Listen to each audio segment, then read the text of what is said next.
Hello बच्चों, let's read this question. So this question says, given statement 1 is a projectile that traverses a parabolic path shows deviation from its idealized trajectory in the presence of air resistance. Statement 2 में बोला है air resistance affect the motion of the projectile. ये क्या करता है affect करेगा, ठीक है. Choose the correct option from the following, ठीक है. This is assertion reason type question, ठीक है. आपको यहाँ पर इसके करस्पॉन्डिंग 4 क्या दे रखे हैं, स्टेटमेंट गिवन कर रखे हैं, ठीक है. मतलब ऑप्शंस गिवन कर रखे हैं कि कौन सा करेक्ट होगा, ठीक है.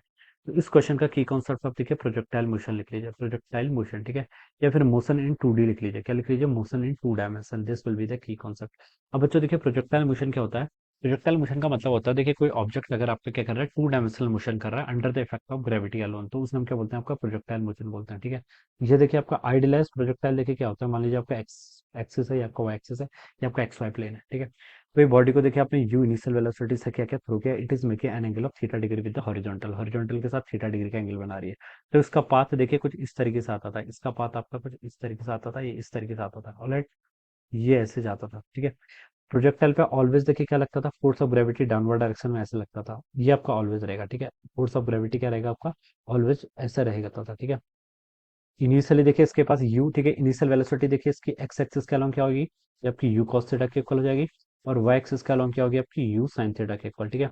तो देखिए बच्चों, u sin थीटा, ठीक है. Initial velocity u sin theta है, लेकिन एक्सेलेरेशन क्या है, डाउनवर्ड डायरेक्शन में ऑलवेज. तो उसकी वेलोसिटी घटेगी घटेगी घटेगी घटेगी, और मैक्सिमम हाइट पर आके इसकी वेलोसिटी अलोंग y एक्सिस क्या हो जाएगी, जीरो के इक्वल हो जाएगी. लाइट ये आपका p पॉइंट है, मैक्सिमम हाइट वाला पॉइंट, ठीक है. उसके बाद यहाँ पर वेलोसिटी जीरो होगी, लेकिन एक्सेलेरेशन तो ऑलवेज जी डाउनवर्ड डायरेक्शन में रहेगा. तो उसकी वेलोसिटी क्या होगी, डाउनवर्ड डायरेक्शन में इंक्रीज करेगी करेगी करेगी, और फाइनली यहाँ पर पहुंच जाएगा, ठीक है. तो ये आपका ये ग्राउंड पर यहाँ पर ऐसे पहुंच गया, ऑलराइट. तो ये तो आपका क्या स्टोरी थी, वाई एक्सिस का लॉन्ग. एक्स एक्सिस का लॉन्ग देखिए क्या होता था, एक्स एक्सिस का लॉन्ग इसकी वेलोसिटी कितनी, यू कॉस थीटा, ठीक है. आइडियल प्रोजेक्टाइल वाला केस ये होता है जब हम इसमें एक्सेलेरेशन अलोंग एक्स एक्सिस क्या कर लेते हैं, जीरो एज्यूम कर लेते हैं. यानी कि एक्स एक्सिस का लॉन्ग कोई भी एक्सेलेरेशन नहीं होता है. पार्टिकल की velocity always you cos theta होगी, किस डायरेक्शन में, हॉरिजॉन्टल डायरेक्शन में, ठीक है.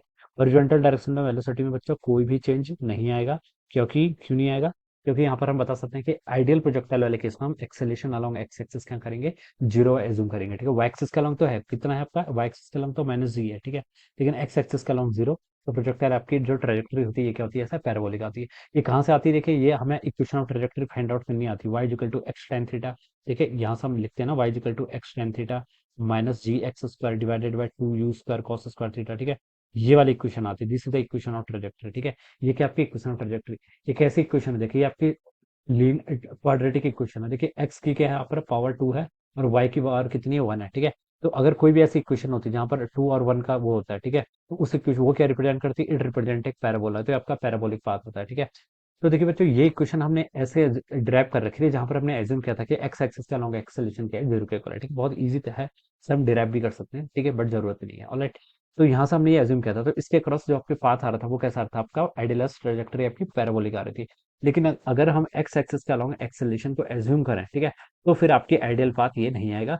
देखिए एक्सेलेरेशन एक्स एक्सिस के अलॉन्ग एज्यूम करने का क्या मतलब है, हम कह रहे हैं कि यहाँ पर आपकी एयर फ्लो कर रही है, विंड फ्लो कर रही है, फिर कोई भी अलग डिसिपेटिव फोर्स है, ठीक है. उसके कारण भी क्या आएगा, यहाँ पर आपका एक्सेलेरेशन आने लग जाएगा, ठीक है. तो वो क्या करेगा, इसके प्रोजेक्टाइल की ट्रेजेक्टरी को क्या करेगा, प्रोजेक्टाइल की इक्वेशन को एक्स एक्सिस के अलॉन्ग एक एक्सेलरेशन आएगा, जिससे आपकी जो इक्वेशन होगी वो आपकी पैराबोलिक नहीं होगी, कुछ शिफ्ट हो जाएगी, ठीक है. तो ये हम यहाँ पर से ऐसे बता सकते हैं, राइट. अब देखिए बच्चों, स्टेटमेंट में आते हैं. स्टेटमेंट वन पे देखिए क्या बोला है, ए projectile that traverse A parabolic path shows deviation from this idealized trajectory in the presence of air resistance. बिल्कुल करेक्ट स्टेटमेंट है. अगर आपका एयर रेजिस्टेंस यानी कि एक्स एक्सिस के एंगल ऑफ एक्सेलरेशन को हम नॉन जीरो कंसीडर करें, फिर आपका पाथ थोड़े ना प्रोजेक्ट पैराबोला आएगा, ठीक है. पैराबोला तो आ नहीं सकता, ठीक है, क्योंकि पैराबोला के लिए कंसिडर ही हमने किया था कि एक्सेलरेशन अलॉन्ग एक्स एक्सिस का है, जीरो के इक्वल है, ठीक है. किसी अदर टाइप का पाथ आएगा, ठीक है. तो फर्स्ट स्टेटमेंट बिल्कुल करेक्ट है. सेकंड पे लिखा है air resistance affect the motion of the projectile, this statement is also correct. Air resistance को अगर हम कंसिडर करेंगे, ठीक है, तो ए एक्स क्या होगा, आपका नॉन जीरो के इक्वल होगा, फिर आपका प्रोजेक्टाइल का पाथ भी क्या होगा, अफेक्ट होगा. तो वन भी ट्रू है, टू भी करेक्ट है. बट और स्टेटमेंट टू क्या है, करेक्ट एक्सप्लेनेशन है किसका, वन का. तो बच्चों देखिए कौन सा ऑप्शन होना चाहिए यहाँ से, ऑप्शन ए इसका मोस्ट अप्रोप्रिएट आंसर होना चाहिए. So option A should be the right answer of this question, alright. So I hope you all understood this concept. All the best and thank you so much.